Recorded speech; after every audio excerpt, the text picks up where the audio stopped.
বৃষ ৰাশি জাতক জাতিকাসকলৰ জুলাই মাহৰ সম্পূৰ্ণ ৰাশিফল শিতানটো আজিৰ ভিডিঅ'টোৰ যোগেদি সুন্দৰভাৱে জানি লওঁ আহক। 1 জুলাইৰ পৰা 31 জুলাইলৈকে আপোনালোকৰ দিন কেনেধৰণে পাৰ হ'ব আৰু কি সুযোগ সুবিধা আপোনালোকে লাভ কৰিব পাৰিব। কৰ্মত পাব আপোনালোকে দুগুণ সফলতা, ঘৰলৈ আহিব আপোনালোকৰ ভাল খবৰ আৰু প্ৰচুৰ পৰিমাণে অৰ্থৰ আগমন দেখিবলৈ পোৱা যাব। আহক তেনেহ'লে জানি লওঁ বৃষ ৰাশি জাতক জাতিকাসকলৰ জুলাই মাহৰ সম্পূৰ্ণ ৰাশিফল শিতানটো। যদি ভিডিঅ'টো ভাল লাগে লাইক এটা কৰি আমাৰ মনোবল বঢ়াব আৰু আপোনালোকৰ বন্ধুবৰ্গৰ লগত শ্বেয়াৰ কৰি তেওঁলোককো উপকৃত কৰিব। বৃষ ৰাশি জাতক জাতিকাসকলৰ কাৰণে জুলাই মাহটো অনুকূল হিচাপে পাৰ হোৱা দেখিবলৈ পোৱা যাব। কেৰিয়াৰৰ ক্ষেত্ৰত আপোনালোকে যদি কিবা পদক্ষেপ ল'ব বিচাৰে তেনেহ'লে সুন্দৰভাৱে ল'ব পাৰিব। এনেও কেৰিয়াৰৰ ক্ষেত্ৰত আপোনালোকৰ উন্নতিৰ যোগ দেখিবলৈ পোৱা যায়। ব্যৱসায়িক বাণিজ্যৰ লগত লোৱা সিদ্ধান্তই আপোনালোকক বিপদৰ মাজলৈ সুমুৱাই নিব পাৰে। সেইকাৰণে ব্যৱসায়িক বাণিজ্যৰ ক্ষেত্ৰত যদি আপোনালোকে কিবা ডাঙৰ সিদ্ধান্ত গ্ৰহণ কৰিবলগীয়া হয় তেনেহ'লে দুই এজনৰ লগত আলোচনা কৰিব বা ভালকৈ চিন্তা চৰ্চা কৰিব। চাকৰিয়ালসকলৰ ডাঙৰ সমস্যাৰ সন্মুখীন হোৱাৰ সম্ভাৱনা দেখিবলৈ পোৱা যাব পাৰে। সেইকাৰণে চাকৰিয়ালসকলে কিছু ক্ষেত্ৰত সাৱধানতা এই মাহটো অৱলম্বন কৰি চলাটো উচিত বুলি ক'ব পৰা যায়। কিছুমান সৰু সুৰা সুবিধা আহিব পাৰে আপোনালোকৰ জীৱনলৈ। শিক্ষাৰ ক্ষেত্ৰত জুলাই মাহটো আপোনালোকৰ মজলীয়া ফলাফল দেখিবলৈ পোৱা যাব। উচ্চ শিক্ষাৰ গ্ৰহণৰ কাৰণে যথেষ্ট ভাল সুখবৰ অহাৰ যোগ দেখিবলৈ পোৱা যাব পাৰে বা উচ্চ শিক্ষা লাভৰ প্ৰবল যোগ আপোনালোকৰ দেখিবলৈ পোৱা যাব পাৰে। শিক্ষাৰ ক্ষেত্ৰত যিমান যত্ন কৰিব তাৰ ভাল ফল আপোনালোকে লাভ কৰিব পাৰিব। পাৰিবাৰিক জীৱনৰ ক্ষেত্ৰত আপোনালোকৰ মিশ্ৰিত ফলাফল দেখিবলৈ পোৱা যায়। প্ৰেমৰ জীৱনৰ ক্ষেত্ৰত এই মাহটো আপোনালোকৰ সৰু সুৰা খুটখাট বা দুই এবাৰ তৰ্ক বিতৰ্ক হোৱাৰ সম্ভাৱনা দেখিবলৈ পোৱা যাব পাৰে। সেই ক্ষেত্ৰত অলপ সাৱধানতা আপোনালোকে অৱলম্বন কৰিব। ডাঙৰ কোনো একো সমস্যাৰ সৃষ্টি নাই, কিন্তু সেই ক্ষেত্ৰত অকণমান সাৱধানতা অৱলম্বন কৰিলে আপোনালোকৰ নিজৰ কাৰণে ভাল হ'ব। আপুনি আগতেই যদি কিবা কাম কৰি থৈছিল সেই কামৰ শুভ ফল লাভ কৰিবলৈ সক্ষম হ'ব। ঘৰত কিবা এটা ভাল হোৱাৰ আগতেই আপোনালোকে আগজাননী এই মাহত পাবলৈ সক্ষম হ'ব।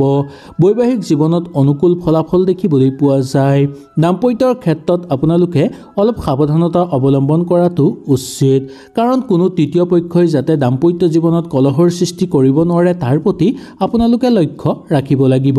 কোনো তৃতীয় লোকে দাম্পত্যৰ মাজত সোমাই বিবাদ সৃষ্টি কৰাৰ সম্ভাৱনা কিন্তু এই মাহত আপোনালোকৰ বেছি দেখিবলৈ পোৱা যায়। আৰ্থিক জীৱনৰ ক্ষেত্ৰত আপোনালোকৰ কৰণীয় কাম কৰি গ'লে ইমান অসুবিধা নাপাব। প্ৰয়োজনীয় আৰ্থিক ক্ষেত্ৰত আপোনালোকে সুযোগ লাভ কৰিবলৈ সক্ষম হোৱা দেখিবলৈ পোৱা যাব। কিছুমান ক্ষেত্ৰত অৰ্থ অহাৰ বাটো আপোনালোকৰ মুকলি হোৱা দেখিবলৈ পোৱা যায়। স্বাস্থ্যৰ দিশৰ পৰা চাবলৈ গ'লে এই মাহটো আপোনালোকৰ মধ্যম ফলাফল দেখিবলৈ পোৱা যায়। শৰীৰৰ সমস্যাৰ লগতে পাৰিবাৰিক ক্ষেত্ৰত আপোনালোকৰ শৰীৰৰ কাৰণে আৰ্থিক ক্ষতি হোৱাৰ সম্ভাৱনাও আছে কিছু ক্ষেত্ৰত বা কোনো লোকক। এই মাহত যদি কিবা আপোনালোকে বাহন ক্ৰয় কৰিব বিচাৰে তেনেহ'লে সাৱধানতা অৱলম্বন কৰিব লাগিব, কাৰণ কোনো লোকে ঠগ প্ৰবঞ্চনাৰ বলি কৰি তোলাৰ সম্ভাৱনা দেখিবলৈ পোৱা যাব পাৰে। ইয়াৰ পিছতে ক'ব লাগিব যে মামলা মোকদ্দমাৰ লগত জড়িত লোকসকলৰ কাৰণে এই মাহটো জয়ৰ সম্ভাৱনা দেখিবলৈ পোৱা যায়।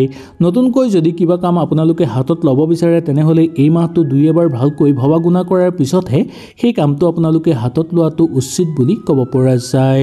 ব্যক্তিগত জীৱনত ক্ষেত্ৰত আপোনালোকৰ উন্নতি দেখিবলৈ পোৱা যায়। আত্মবিশ্বাস আপোনালোকৰ বৃদ্ধি পাবলৈ ধৰিব আৰু ব্যক্তিত্বৰ প্ৰকাশ ঘটিবলৈ ধৰাৰ প্ৰবল যোগ দেখিবলৈ পোৱা যাব। আপুনি ইটোৰ পিছত সিটো ভাল সুযোগ সুবিধা লাভ কৰিবলৈ সক্ষম হ'ব। আপোনালোকৰ কৰ্মক্ষেত্ৰত চলি থকা সমস্যাবোৰ অধিক জটিল হোৱাৰ সম্ভাৱনাও কিন্তু মাহৰ শেষৰ ফাললৈ দেখিবলৈ পোৱা যাব পাৰে। আপোনালোকৰ উন্নতিৰ ক্ষেত্ৰত কিছু বাধা আহি পৰাৰ সম্ভাৱনা দেখিবলৈ পোৱা যায়। আত্মবিশ্বাস ঘূৰাই পাবলৈ কিন্তু আপোনালোক সক্ষম হ'ব। নিজৰ কথাত অটল থাকিবলৈ চেষ্টা কৰিব, নহ'লে কোনো লোকে আপোনালোকক মানহানি কৰাৰ সম্ভাৱনাও দেখিবলৈ পোৱা যাব পাৰে। আপুনি হঠাৎ পইচা আয় কৰিব পাৰিব, কিন্তু সেই পইচা যে জমা কৰিব পাৰিব তাত কিছু সন্দেহ দেখিবলৈ পোৱা যায়। কাৰোবাক যদি টকা পইচা ধাৰলৈ দিব বিচাৰে তেনেহ'লে আপোনালোকে পাৰিব, কিন্তু টকা পইচা ধাৰলৈ দিয়াৰ ক্ষেত্ৰতো সাৱধানতা অৱলম্বন কৰিব। সন্তানৰ স্বাস্থ্যৰ প্ৰতি লক্ষ্য ৰখাটো আপোনালোকৰ কাৰণে উচিত, কাৰণ সন্তানৰ হঠাৎ অশান্তি অহাৰ সম্ভাৱনা দেখিবলৈ পোৱা যাব পাৰে। চাই চিতি কিবা ভাল কাম কৰিলে ইয়াৰ ভাল ফল আপোনালোকে সুন্দৰকৈ লাভ কৰিব পাৰিব। গৰম বৃদ্ধি পোৱাৰ ফলত স্বাস্থ্যৰ অৱনতি ঘটাৰ সম্ভাৱনাও দেখিবলৈ পোৱা যাব পাৰে। সৰু সুৰা ব্যৱসায়িক বাণিজ্য কৰা লোকসকলে এই মাহত লাভৱান সুন্দৰভাৱে হ'ব পাৰিব। এই মাহৰ আৰম্ভণিৰ পৰাই আপোনালোকৰ মনত এটা নতুন বস্তু শিকাৰ কৌতূহল উপজিবলৈ ধৰিব। নতুনকৈ কিবা এটা শিকিবলৈ আপোনালোকৰ ইচ্ছা প্ৰকট হ'ব বা কৌতূহল সৃষ্টি হ'ব। ক'ৰবালৈ ভ্ৰমণ কৰাৰ প্ৰবল যোগ আপোনালোকৰ আছে। ভ্ৰমণৰ ফলত দ্ৰব্য লাভৰো সম্ভাৱনা দেখিবলৈ পোৱা যায়। আপুনি নিজৰ বাবে অকণমান চিন্তা কৰিবলৈ এই মাহত অকণমান ধৰিব বা নিজৰ কাৰণে আপোনালোকে অকণমান চিন্তা কৰিবলৈ ল'ব।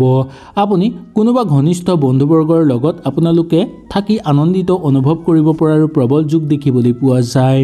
নিজৰ জীৱনসংগীৰ লগত থাকোঁতে হতাশা সৃষ্টি হোৱাৰ সম্ভাৱনা কিন্তু দেখিবলৈ পোৱা যাব পাৰে। সেইকাৰণে কোনো তৃতীয় পক্ষই আহি যাতে অশান্তি কৰিব নোৱাৰে তাৰ প্ৰতি আপোনালোকে অকণমান লক্ষ্য ৰখাটো উচিত বুলি ক'ব পৰা যায়। বহুদিনৰ পৰা ৰৈ থকা কাম এটা আপোনালোকে কৰিবলৈ চেষ্টা কৰক বা সেই কামটো কেনেকৈ সম্পূৰ্ণ কৰিব পাৰি সেই কামটোৰ প্ৰতি আপোনালোকে তৎপৰ হোৱাটো উচিত। আপোনালোকৰ স্বাস্থ্যৰ কিছু পৰিমাণে অৱনতি আছে, লগতে স্বাস্থ্য দুৰ্বল হৈ পৰাৰ সম্ভাৱনাও দেখিবলৈ পোৱা যায়। বন্ধুবৰ্গৰ লগত ফুৰিবলৈ ইচ্ছা কৰিলে আপোনালোকে সুন্দৰভাৱে ফুৰিব পাৰিব। ধন আপোনালোকৰ ঘৰলৈ আহিব, কিন্তু সেই ধন যে সম্পূৰ্ণভাৱে ঘৰত ধন জমা হ'ব তাত কিছু সন্দেহ দেখিবলৈ পোৱা যায়। এই মাহটো আপোনালোকে প্ৰকৃতিৰ মাজত সময় অতিবাহিত কৰি আনন্দিত অনুভৱ কৰিব পাৰিব। ব্যৱসায়িক বাণিজ্যৰ লগত জড়িত লোকসকলৰ কাৰণে ব্যৱসায়ত অকণমান চকু ৰাখিবলৈ চেষ্টা কৰিব। চাকৰিয়ালসকলৰ কাৰণে অনুকূল প্ৰভাৱ দেখিবলৈ পাব। চাকৰিত পদোন্নতিৰ যোগ দেখিবলৈ পোৱা যাব পাৰে বা দৰমহা বৃদ্ধিৰ প্ৰবল যোগ আপোনালোকৰ দেখিবলৈ পোৱা যাব পাৰে। নিজকে আগুৱাই যোৱাৰ ক্ষেত্ৰত আপোনালোকে যদি অকণমান যত্ন কৰে আপোনালোকৰ কাৰণে এই মাহটো ভাল হ'ব। নিজৰ জীৱনৰ কাৰণে বা নিজৰ জীৱনৰ হৈ যদি ভৱিষ্যতৰ কাৰণে কিবা আপোনালোকে কৰিব বিচাৰে তেনেহ'লে সুন্দৰভাৱে আপোনালোকে কৰিব পাৰিব। ঘৰৰ পৰা বাহিৰলৈ ওলাই যাব বিচাৰিলে আপোনালোকে যাব বিচাৰিব বা কৰ্মসূত্ৰে যদি ঘৰৰ পৰা বাহিৰলৈ যাব বিচাৰে তেনেহ'লেও আপোনালোকে সুন্দৰভাৱে যাব পাৰিব। ইয়াৰ ফলত আপোনালোকৰ একো অসুবিধা নহ'ব, বৰঞ্চ আপোনালোকৰ উন্নতিহে হোৱা দেখিবলৈ পোৱা যায়। অত্যাধুনিক বস্তু আপোনালোকৰ ঘৰলৈ অহাৰ সম্ভাৱনা দেখিবলৈ পোৱা যাব। আপুনি অলপ কামত এলাহ ভাৱটো কৰাৰ কাৰণে আপোনালোকৰ হাতৰ পৰা কিবা ভাল সুযোগ হেৰাই যোৱাৰ সম্ভাৱনা দেখিবলৈ পোৱা যাব পাৰে। তাৰ প্ৰতি অকণমান আপোনালোকে লক্ষ্য ৰাখক বা তৎপৰ হোৱাটো দৰকাৰ। প্ৰিয়জনৰ লগত সংগ সুখ লাভ কৰিবলৈ সক্ষম হ'ব পাৰে। ইয়াৰ লগতে প্ৰিয়জনৰ লগত বিবাহৰ প্ৰস্তাৱো অহাৰ সম্ভাৱনা দেখিবলৈ পাব। বিয়া বাৰু ক্ষেত্ৰৰ লগত কথা বতৰা পাতি চাব বিচাৰিলে আপোনালোকে সুন্দৰভাৱে চাব পাৰিব। চিত্ৰশিল্পী সাহিত্যিকসকলৰ সামাজিক ক্ষেত্ৰত মান বৃদ্ধি হোৱাৰ প্ৰবল যোগ দেখিবলৈ পোৱা যাব পাৰে।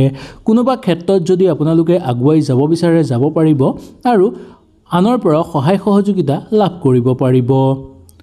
আপোনাৰ আগলৈ অহা সকলো সুযোগ আপোনালোকে আঁকোৱালি ল'ব পাৰিব, কিন্তু মনটো মাজে সময়ে আপোনালোকৰ চঞ্চল হৈ পৰাৰ কাৰণে যাতে হাতৰ পৰা কিবা সুযোগ হেৰাই নাযায় তাৰ প্ৰতিহে অকণমান লক্ষ্য ৰখাটো দৰকাৰ হৈ পৰিব। এই মাহত যদি কাৰোবাক আপোনালোকে অৰ্থ দান কৰিব পাৰে আপোনালোকৰ বহু ভাল হ'ব। ইয়াৰ ফলত আপোনালোকৰ স্থিতি শক্তিশালী হৈ পৰিব। সকলো ক্ষেত্ৰতে আপোনালোকে আগুৱাই যাব পাৰিব। এই মাহটো সূৰ্যদেৱক আপোনালোকে প্ৰণাম কৰিব আৰু পানী অৰ্পণ কৰিব। এনে কৰিলে আপোনালোকৰ জীৱনত আহিব লগা সকলো সমস্যা দূৰ হৈ পৰিব আৰু জীৱনত উন্নতি বৃদ্ধি পাবলৈ ধৰিব। কোনো দৰিদ্ৰ মানুহক কিবা দান কৰিব বিচাৰিলেও পাৰিব আৰু কোনো মন্দিৰত গৈ যদি এগছি চাকি জ্বলাবও পাৰে তেনেহ'লে আপোনালোকৰ কাৰণে এই মাহটো অনুকূল হ'ব বুলি ক'ব পৰা যায়। হয়তো আপোনালোকে সুন্দৰভাৱে বুজি পালে। যদি কিবা অসুবিধা পালে নিশ্চয় মোক তলত কমেণ্ট কৰি জনাব। তেনেহ'লে আজিলৈ আপোনালোকৰ ওচৰৰ পৰা বিদায় লৈছোঁ। কালিলৈ পুনৰ আপোনালোকক লগ পোৱাৰ প্ৰতিশ্ৰুতিৰে আজিলৈ নমস্কাৰ।